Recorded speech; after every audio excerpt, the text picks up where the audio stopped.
Укытучы һөнәренең бейеклеген һәм авырлыгын тасвирлап, данлап, бик күп һүзләр әйтелде. Бүгенге һүз дәреслектәр хакында. Баланың кулына китап тоттырып укырга өйрәтүче укытучы үзе лә китапһыз эшләй һәм иҗат итә алмый. Ул файдаланган китап дәреслек булыр. Дәреслекләрдә уйлап табучы һәм фән итеп үстерүче лә укытучы үзе. Без физика, химия, математика һәм башка дөньяви фәннәрдә бөек кешелек, ил өчен язган дәреслекләрдән тәрҗемәһенә укыдык. Был шулай булырга тиеш тә. Әмма ләкин ошо дөньяви фәннәрне аңларлык, аяк фикер йөрүтерлек ярдәм биргән туган тел һәм әдәбият дәресләре булды.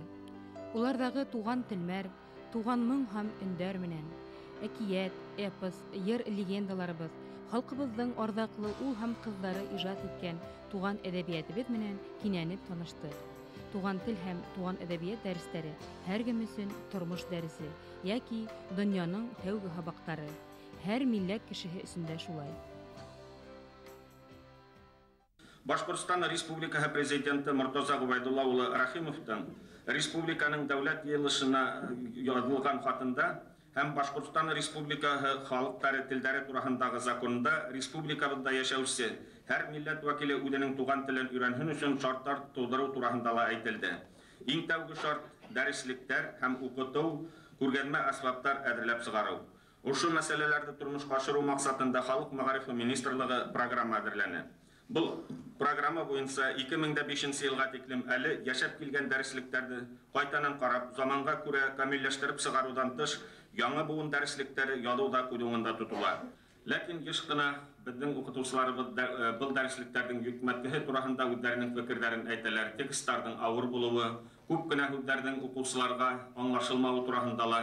Шуның өчен бұл дәреслектәрне хәзер безнең бурыс якын елларда бына укытучыларның куйган, ата-әсәләрнең куйган әйтәйек сорауларына җавап бирерлек итеп, укучыларга барып җитәрлек текстлар менән тәэмин итү буенча эш алып баруды күрүендә тотырга кирәктер һәм ул дәреслектәрнең сифатын бына укытучылар талап иткән кимәлгә җиткерүде күрүендә тоту мутлактыр. Безнең мәгариф министрлыгы эргәһендә ОМС дип әйтәбез инде, галимнәр, практик укытучылар катнашлыгындагы булган кәңәш оешмасы бар ул.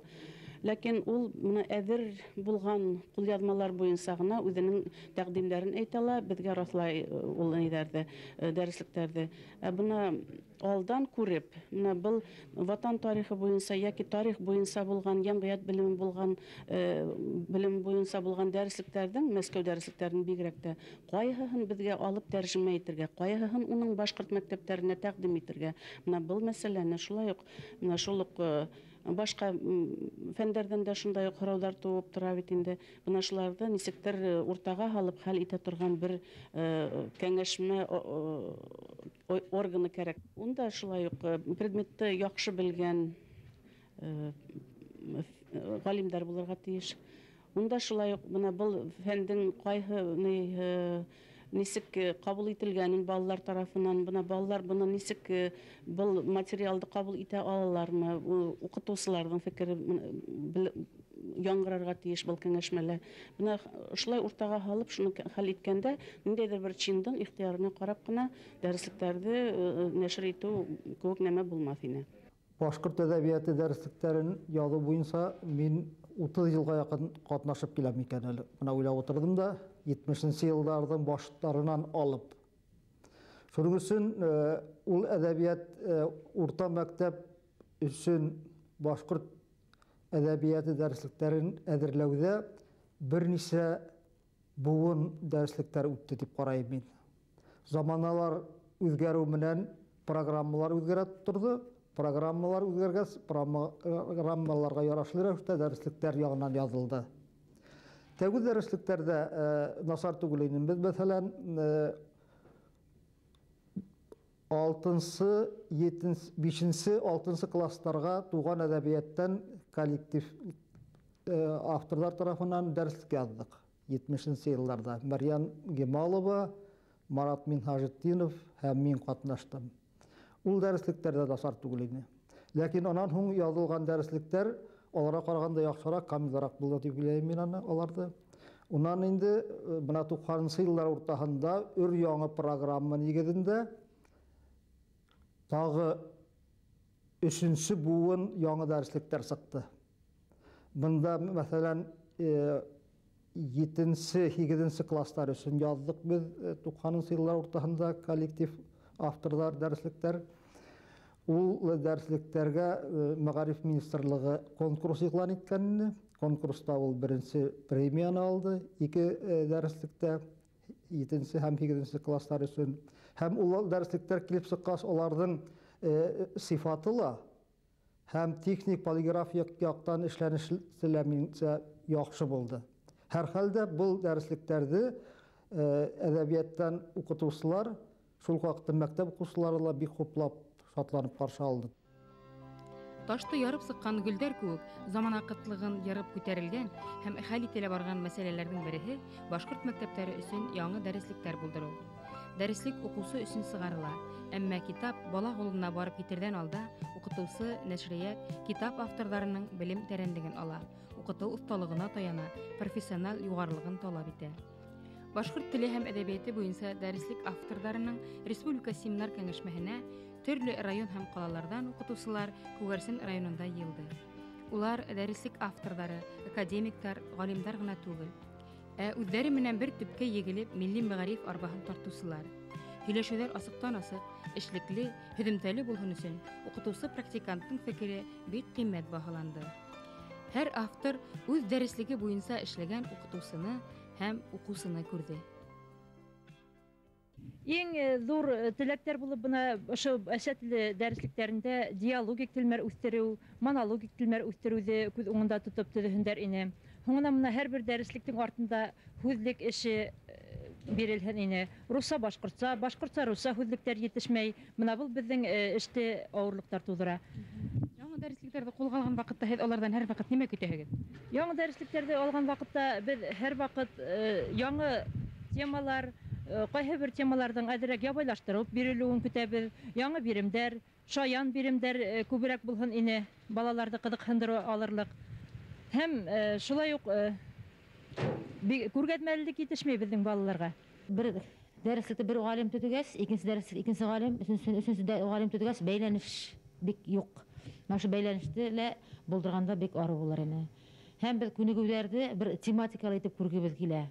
Мәсәлән, бер табигать турында икән, мәкаләләр дә табигать турында, көзгә әйтемнәр дә табигать турында, һәм шигырьләребез дә табигать турында матур бар. Аны әле әйттеләр бит инде классик язучыларның әсәрләрен olmaz revoliusiya turhandagın bek oz alırga denek. Lakin bizim klasik şairler yazıklar başkalarla var. Mesela Hediye Dövletşina'nın mizgilder turahında bek motor hüzleri var. Onu alırga mümkün. Zeynep Beşova'mız var. Şunday heybet tabiat turahında etken fikirleri, frazeologik beylenişler, bunlardan alırga mümkün dep oylayım. Мәктәптәрдә көндәлек дәресләр дәвам итә. Өфөлә һәм Истәрлектамакта галимдәр укытучыларның теләкләрен тормышка ашырып, яңа китаптар, дәреслектәр өстендә эшләй. Туган тел дәреслектәрен язу бик киң яңа программа буенча бара. Улар арасында аеруча танһык һәм кызыклы яңа әсбаптар бар. Дәреслек ниндәдер бер билим менән бергә тәрбияләп билергә тиеш балаларга. Без бу дәреслектәргә башка дөньяна алып инүде төп максат дип куйганбыз. Biz bunda kıska gına, belekey gına makaleler bilen Başkurt tarihini birabid, Başkurt ırıwlарын birabid, Başkurt'un tüp şugulları, ulardan heybet, guruf adetleri, heybet yulaları boyunca. Mesela şunday bir edukte aytırgan mümkün, mesela at turahındağı bölük var, bir ilüş var, bir hikaye, bir nise şiir var. Demek Başkurt dünyasında at ninde orun tutkan? Onun ehemmiyeti nemeli. Bugün günde attığını yazmışı nisek, avul yerlerinde, hem başka orunda. Ben aslında bir mitalgan kona negirlen şulat aytırgalı Başkurt dünya üçün xas uygunseliklerdi bit derslikte her vakitte her temala birabid. Mesela kişinin heybet hem yaxşı sifatları degen bir düşünse var biteli. Buna bunda Başkurt halkı üçün heybet sifat dip nemeler atalgan? Nasar sifatlar dip. Kişiге şunday kiri qaraştırdıra turgan nasar sifatlarga nemeler ine? Ularda ballarga bitende şulay yabay gına hikayeler bilen, konkret misallar bilen, hikayeler personajlar bilen şularda asıqlap bergen. Demek Başkurt dünyasına alıp inu Başkurt halkının heybet ruhi mirası baylığı bilen tanıştırуу bizden tüp maksat bulup durdu. тел өйрәнүгә өстәп менә шундай төшенчәләрдә бирергә дигән уй тормышка ашырылды. Бала дәресләрдә билим генә алып, бuna бөтә булган информацияны туплап, бөтә булган әйтәйек математика өлкәһендәме ул, әйтәйек телдәр өлкәһендәме, башка биология, география, башка фәннәрдән булган бөтә билимдәрне туплаучы, информация йыючы ниндәйдер бер роботка охшап китә. Гомумән.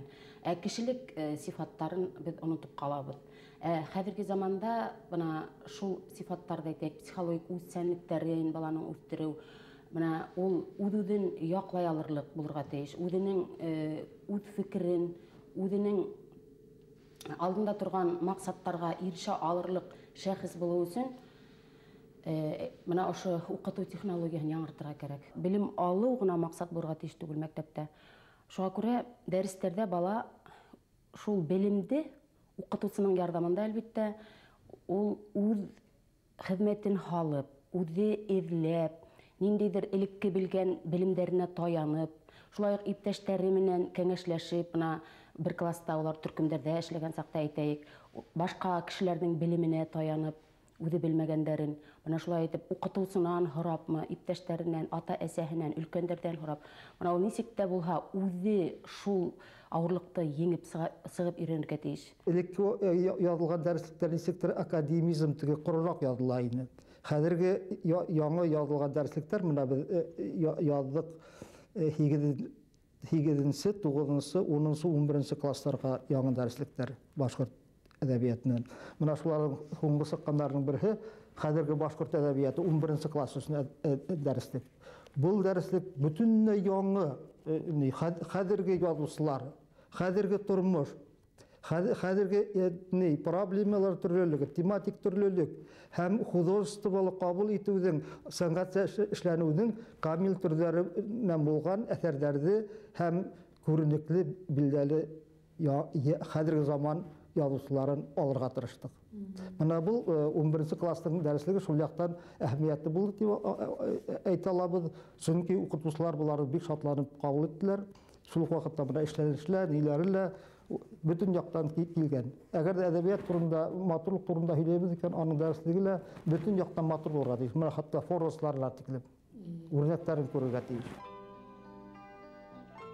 Башкорт мәктәпләре өчен дәреслектәр язу эше бөтә йәһәттән дә төрләнә һәм тәрәнәя бара. Башкорт телен белмәгән яки бик насар белгән башкорт балалары өчен ура-ура юлдар аша, хәтта рус теле ярдәмендә туган тел һәм әдәбият байлыгын, туган ил тойгысын, туган халкы рухын бирергә тырыша галимнәр. В Башкирском институте развития образования прошла конференция «Словарь в системе филологического образования».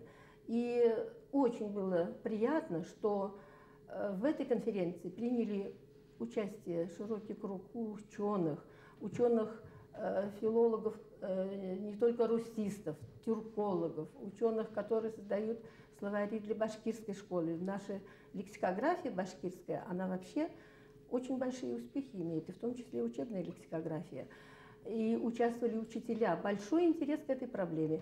Ну вот из того, что создано мною или в авторском коллективе с моим участием, я могу назвать такие словари, как, вот, допустим, словарь минимум русского языка, это для начального звена обучения с Хлюрой Фатхиевной и Азнабаевой создан этот словарь. Далее грамматика, орфографический словарь русского языка. Очень интересный, на мой взгляд, ну для авторов все словари интересны, свои и созданные другими. Это словарь иллюстрированный русско-башкирский тематический словарь, в котором, собственно, представлена вот вся языковая картина мира в сопоставительном плане. Русский язык, башкирский, плюс еще наглядность. Никому не секрет, что наши традиционные учебники были созданы на основе коммуникативного принципа. То есть в этих учебниках был мизерный объем сведений о языке. И не было в старых традиционных учебниках исследовательских заданий. Учителю было очень трудно обучать малышей, детей начальных классов орфографической зоркости, орфографической грамотности. И учитель работал по принципу «запомни». Запомни, что в слове «широкий» после «ше» надо писать «и». Запомни, что в слове «ключ» надо писать «ю», а не «у». И запомни, что в слове «луч» надо писать «у», а не «ю». И никаких объяснений для ребенка башкира. А вот в русских школах по русской программе ведь правописание этих слов объясняется, хотя у них русский язык, родной язык. Почему наш ребенок не должен знать, что в слове «ключ» надо писать букву «ю» для того, что эта буква указывает на мягкость звука «л» – ключ. А в слове «луч» надо писать «у» буквы после звука «л», потому что «у» указывает на твердость звука «л» в слове «луч». Таких объяснений никогда учитель не дает по нашим старым учебникам. Сейчас мы начали создавать новые учебники по системе развивающего обучения. В этих учебниках основной принцип – осознанность обучения. Все упражнения рассчитаны на понимание, на осознание учения.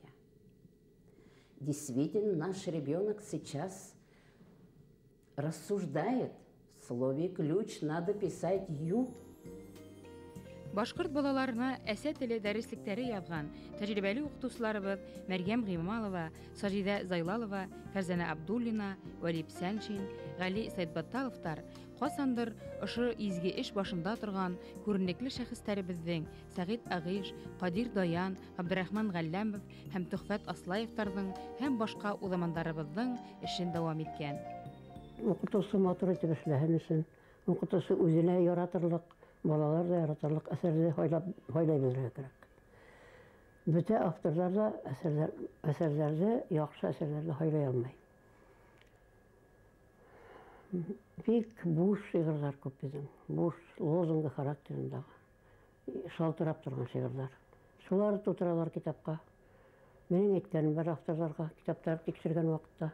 Нишләп без шул хәтле буш шигырьләр алагыз?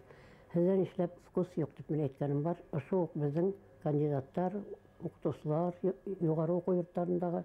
Был плакат ни өчен бигрәк тә матур? Монда Факиһа Тугызбаеваның «Акмулла» дигән шигыре ингән. Шул шигырь, шул хәтле Акмулла традицияларын дәвам итү турында матур итеп язылган. Менә ул шигырьдә булай дип әйтелә. Сыйган арбаһынан төшеп калган кешеләр бар безнең арала. Эй Акмулла, ниндәй кыдрәт менән эләккән мен һинең арбаңа. Көмеш кенә түгел, алтын бишәк, һинең арбаң миңа Акмулла. Шул арбала телем асылгастын, утыргастын тамам акылга. Юл уртаһында мин төшеп калдым, күрелер дип язмыш кушканын. Үз йөрәгең булһын йырларыңда, шагыйрьләргә кенең шул тиеш. Эй Акмулла, һинең генә йырың күңелемдә минең арбаган. Мин халкыма гына хаж кыламын, халкым калган һинең арбанан. Буаттардан буаттарга күсеп бараң һин алга Акмулла. Арбаңдан милләт балалары төшә бара, төшә хак юлга. Миңа шул хәтле ул охшай, ул шигырь. Менә Акмулланың арбаһына, кемнең арбаһына утырһаң, шуның йырын йырлайһың. Акмулла арбаһына утырган, Акмулла йырын йырлай. Менә аның традицияларын дәвам итү турында шул хәтле матур шигырь. Башкорт балаларына туган тел һәм әдәбият дәреслектәре язуга бөтә гомерен һәм йөрәк көсөн биргән Мәрьям апа Гыймалова бүген дә эш өстендә. 50-нче елларда Морак педучилищесында эшләп йөрим. Шунда безнең педучилищеның уку-укыту бүлеге мөдире Хабир Салават улы Фаритовка Өфөнән Мәгариф министры Алибаев агайдан хат килгән. Ул бездән һораган инде училище укытучыларыннан. Башлангыч мәктәптәрдән 3 классына дәреслек төдегез дигән инде. Без риза булдык инде. 56 елда бuna ошо дәреслекте яздык. 57 елда басылып сыкты.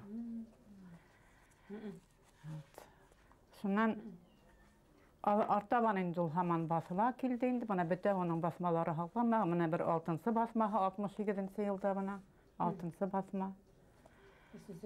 3 классын. Шуннан башланды инде минең дәреслек төдегүше. Шуннан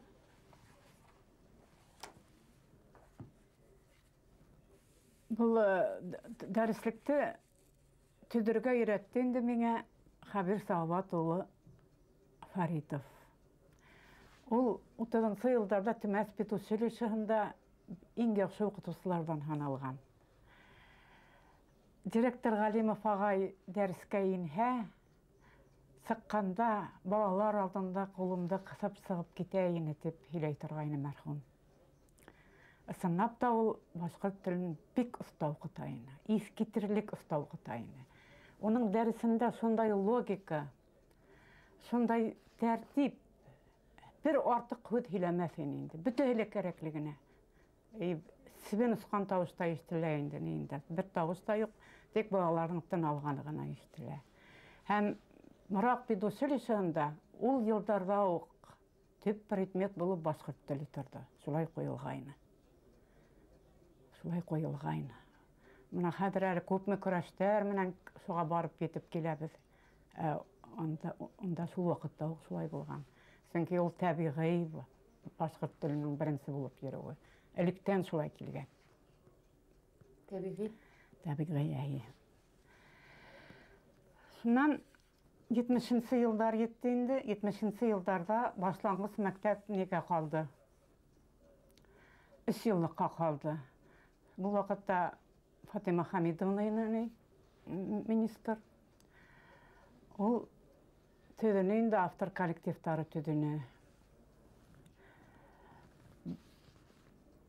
Башлангыч мәктәптәр өчен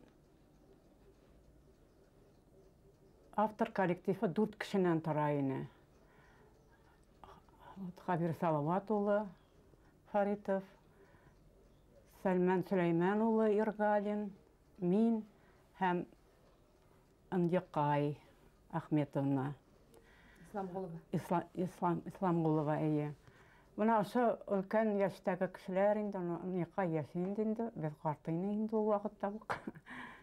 Карт түгел инде, орта яшьтәге кешеләр күңелебез менән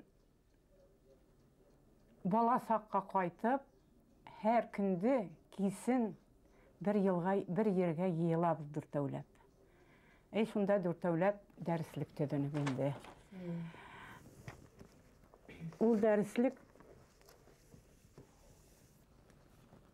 бик не килеп сыкты, ягымлы килеп сыкты бuna. Йока гына, шунда ягымлы, бирәлеше бик һәйбәт булды. Беренче класс исендә. Беренче Йөкмәткәһе лә ару булды, һәм гомере лә озын булды. 90-нчы елларга тиклем яшәне. Күп кешеләр бит инде балаһын туган өендә туган телгә өйрәтмәйдә. Бик ага әһәмият бирмәй. Әйтә, мәктәптә өйрәнер әле, укытучы өйрәтер әле ди. Һез шуга ничек карайсыз? Юк, ул бик дөрес түгел. Ул баланың бәләкәйдән уның бик күп һиләйһе килә уның. Уны үдегез дә беләгез бит инде. Һиләйһе килә, һиләргә ярата бала. Уның менә шул бала сакта ул беркемдә оннан һорамаган сакта ла шундай эске ынтылышлы телмәр була. Менә ошо эске ынтылышлы телмәрне ыскындырырга ярамай. Дәреслек төзүсегә лә, укытучыга ла. Бөтә белемдә ана шулның нигезендә төзергә кирәк. Әлбәттә, грамматиканың да телмәр үстерүдә әһәмияте бар. Ләкин грамматика телмәр үстерү өчен үзе ярдәм итәргә тиеш. Тылсымлы һәм катмарлы укытучы һөнәре берәүләрне ылыктыра, икенчеләрне өркүтә. Көндәлек вак һәм ентекле был хезмәтте башкаручыларның эш коралы, дәреслектәр бала күңеле, ямгыять тормышы, укытучының булмышы кебек хыялга бай һәм киләсәккә ынтылышлы эзләнүләр, табыштар менән тулы. Был ижади кешеләргә олы рәхмәт һәм зур ихтирам тойгыһы менән укытучы хакында, дәреслектәр хакында тагы ла бер һүзебезне тамамлайбыз.